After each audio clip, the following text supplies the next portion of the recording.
morning. My name is Riley Jones. We have recently been taking a closer look at the Battle of Iwo Jima. The more we read, the more interesting and yet appalling the battle became. You probably don't realize how gruesome this battle actually was. Because so many people overlook this battle, we have decided to explain more about the Battle of Iwo Jima. So when did this battle actually happen? The Battle of Iwo Jima started at 2 a.m. on February 19, 1945. The U.S. had already been at war with Japan for over 3 years, ever since the attack on Pearl Harbor in 1941. Why was this little island in the Pacific so important?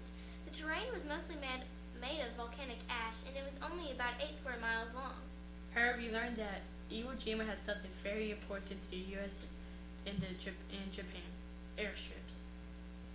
American B-29s and their escort P-51 could reach Japan's homeland from Iwo Jima. Flyers could bomb Japanese industries that supplied their military. This was a good plan because it would force the Japanese to surrender and the bloodshed would end. Japan had decided to defend Iwo Jima at all costs. The Japanese commander on Iwo Jima was Kiribayashi, a leader that attended school in the United States. He had 22,060 Japanese men with him. The Japanese had built tunnels, bunkers, and pillboxes throughout the island. Landmines were placed all over the island.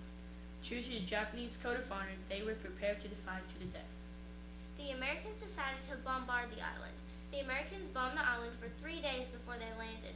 Unfortunately, the Japanese hid underground and were almost unaffected by the bombs. When the Americans landed on the island, they were taken by surprise at the ferocity of the Japanese fire.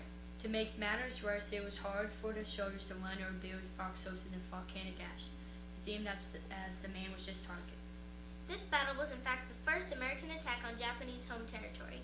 It raged for a month because neither side was willing to surrender, even though Kiribayashi knew Japan couldn't win in the end.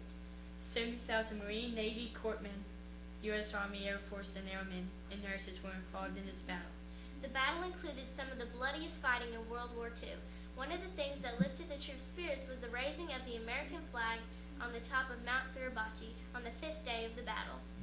George Roosevelt picture of the rising of the American flag is one of the most famous pictures of World War II.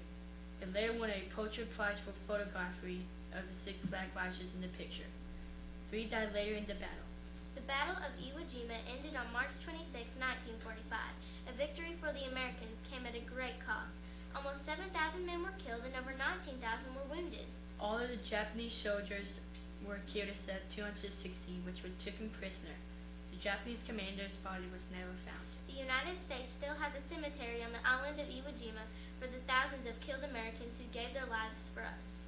The terrible Battle of Iwo Jima was an important victory for the United States. It is important that we remember it.